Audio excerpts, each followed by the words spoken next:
அஸ்ஸலாமு அலைக்கும் வரஹ்மத்துல்லாஹி வபரகாத்துஹு. அன்பார்ந்த அனைத்து உறவுகளுக்கும் இனிய மதிய வணக்கம். ஃபைனலி கிரிமினல் கோர்ட் கொடுத்த தண்டனை, அதை பார்க்குறதுக்கு முன்னாடி கொஞ்சம் நான் ஒரு டீட்டெயில்ஸ் ஒன்று அப்டேட் பண்ணுறேன். ப்ளீஸ் தயவு செஞ்சு இதை கொஞ்சம் எடுத்துக்கோங்க. அன்பார்ந்த உறவுகளே, இப்போ வரக்கூடிய எனக்கு ஒரு சில கம்ப்ளைண்ட்டுகள் வருது. சரியா? வரக்கூடிய கம்ப்ளைண்ட்டுகளில் சில கம்ப்ளைண்ட்டுகள் பார்த்தீங்கன்னா, இப்போ எனக்கு அடிக்கிறாங்க, என்னை காப்பாற்றுங்க, எனக்கு பிரச்சனை, எனக்கு இந்த மாதிரிலாம் பண்ணுறாங்க எங்கள் வீட்டில் அப்படின்ற மாதிரி கம்ப்ளைண்ட். நான் வேலை செய்யக்கூடிய வீட்டில் இந்த மாதிரி பிரச்சனை அப்படின்னு.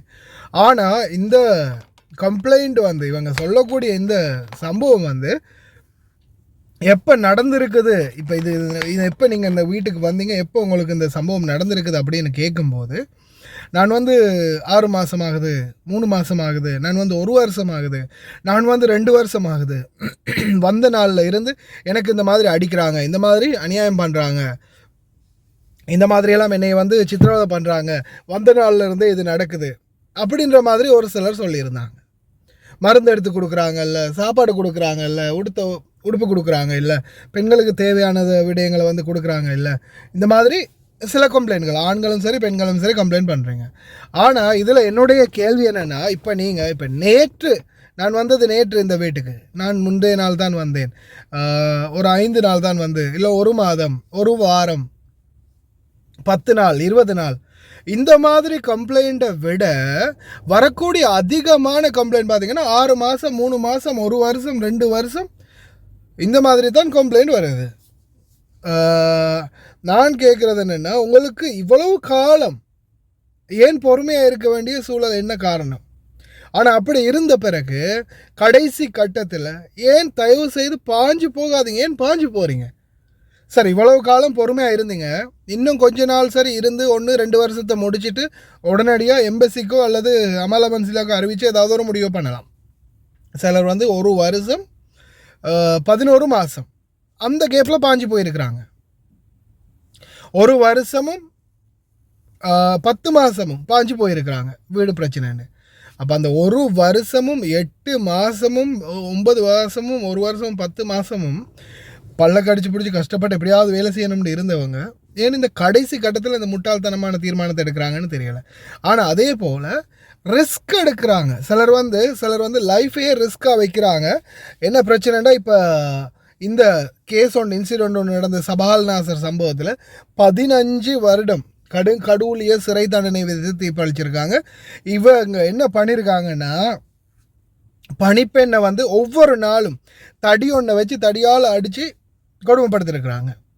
இதை வந்து அதை கேள்வி கேட்குறதுக்கு அந்த பணிப்பெண்ணுக்கு யாருமே உதவி பண்ணாததால் காலமெல்லாம் இதே அடியை வந்து பட்டுக்கிட்டே இருந்திருக்கிறாங்க. கடைசி கட்டத்தில் மருத்துவமனைக்கு கொண்டு போக வேண்டிய சூழல், கட்டாயம் இவங்களை மருத்துவமனைக்கு கூட்டிகிட்டு போகணும்.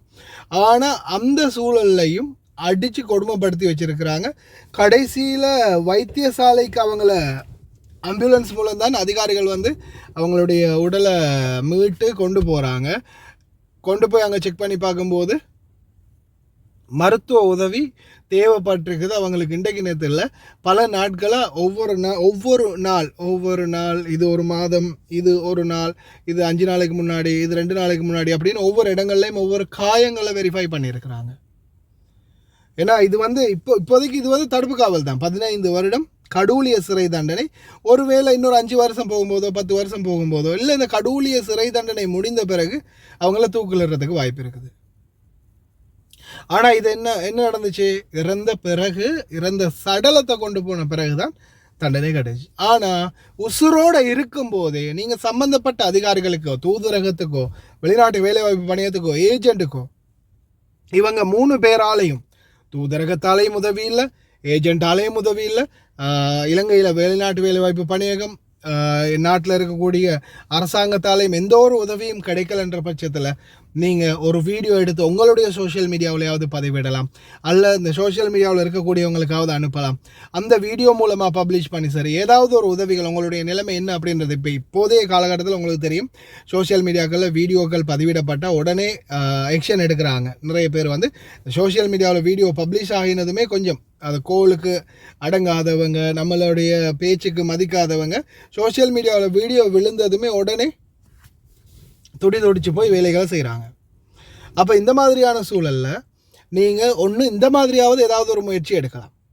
ஆனால் இப்படியும் முயற்சி எடுக்காமல் இந்த மாதிரி ஒரு சோஷியல் மீடியாவிலையும் வீடியோ போடாமல், ஒரு சம்மந்தப்பட்ட அதிகாரிகளுக்கும் தெரிவிக்காமல், ஏஜெண்ட்டுக்கும் தெரிவிக்காமல், தூதரகத்துக்கும் தெரிவிக்காமல், காலமெல்லாம் அதே நிலைமையில் அங்கேயே இருக்கணும்னு நினச்சிட்டு பல்ல கடிச்சு பிடிச்சிட்டு இருப்போம்னு கடைசி வரைக்கும் குட்டுப்பட்டுக்கிட்டே குனிஞ்சே இருந்தீங்கன்னா கடைசி நாளில் உங்களுக்கும் இந்த மாதிரி உயிரை இழக்கக்கூடிய சந்தர்ப்பங்கள் வரலாம். அதால் தயவு செய்து அன்பார்ந்த உறவுகளே, என்ன பிரச்சனை இருந்தாலும் வீடுகளில் உடனடியாக சம்மந்தப்பட்ட அதிகாரிகளுக்கு தெரிவிங்க. அதே மாதிரி குடும்பங்களுக்கு சிலர் வந்து சொல்கிறாங்க, இல்லை நாட்டில் எனக்கு வந்து பீரோக்கு போய் கம்ப்ளைண்ட் பண்ண யாருமே இல்லை, அப்போ இவ்வளோ நாள் உழைச்ச காசு என்னமா பண்ணீங்க அப்படின்னு கேட்டால், அந்த அவங்களுக்கு அனுப்பினேன், இவங்களுக்கு அனுப்பினேன், அவருக்கு அனுப்பினேன், இவருக்கு அனுப்பினேன். சரி, அந்த இவங்களில் யாராவது ஒருத்தர் இவர் சரி ஒருத்தர் போயிட்டு பீரோவில் கம்ப்ளைண்ட் பண்ண முடியாதா? பிரச்சனை என்னதுக்கு அப்புறமா ஃபோன் அடித்து ஆன்சர் பண்ணுறாங்கல்ல. நாட்டில் இருக்கிற உண்மையிலேயே நாட்டிலையும் இந்த வெளிநாட்டுக்கு அனுப்பி இந்த வெளிநாடுகள்லேருந்து சம்பாதிச்சு அனுப்புகிற காசு இருக்கும் வரைக்கும் தான் அந்த காசு எடுக்கிறவங்களுக்கிட்டையும் நம்மளுக்கு இருக்கிற மரியாதை.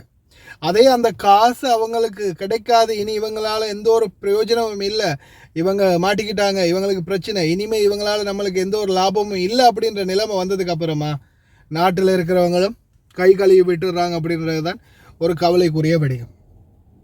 அதனால் தயவு செய்து முடிந்த வரைக்கும் நீங்களும் உங்களுடைய சம்பள பணத்தை உங்களுக்காகன்னு சேர்த்து வைங்க. அதே மாதிரி முடிந்த வரைக்கும் உங்களுடைய யாராவது ஒருத்தர், குடும்ப உறுப்பினர்களில் ஒருத்தர் வந்து உங்களுக்கு கார்டியனாக இல்லை உங்களுக்கு பாதுகாவலனாக இருக்கக்கூடியவங்களை, நம்பிக்கையானவங்களை மட்டும் தேர்ந்தெடுத்து அவங்களுக்கு பணம் அனுப்புகிறதா மற்ற வேலைகளோ செய்யுங்க. கண்ட எல்லாருக்குமே அனுப்பி விட்டுட்டு கடைசியில் வாழ்க்கையை இழந்து போய் நிற்காதீங்க.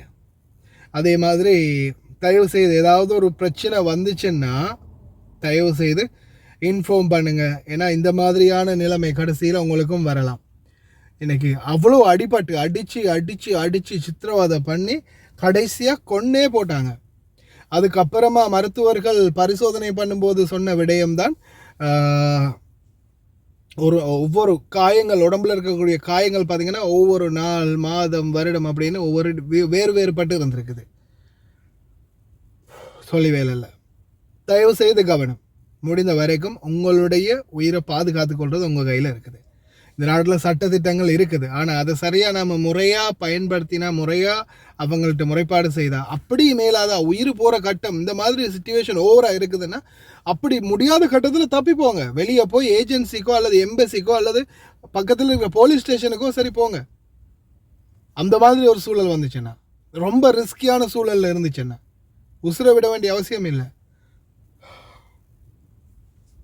தயவு செய்து சிந்தித்து செயல்படுங்க மக்களே. எல்லாம் வல்ல இறைவன் அனைவரையும் பாதுகாக்கட்டும்.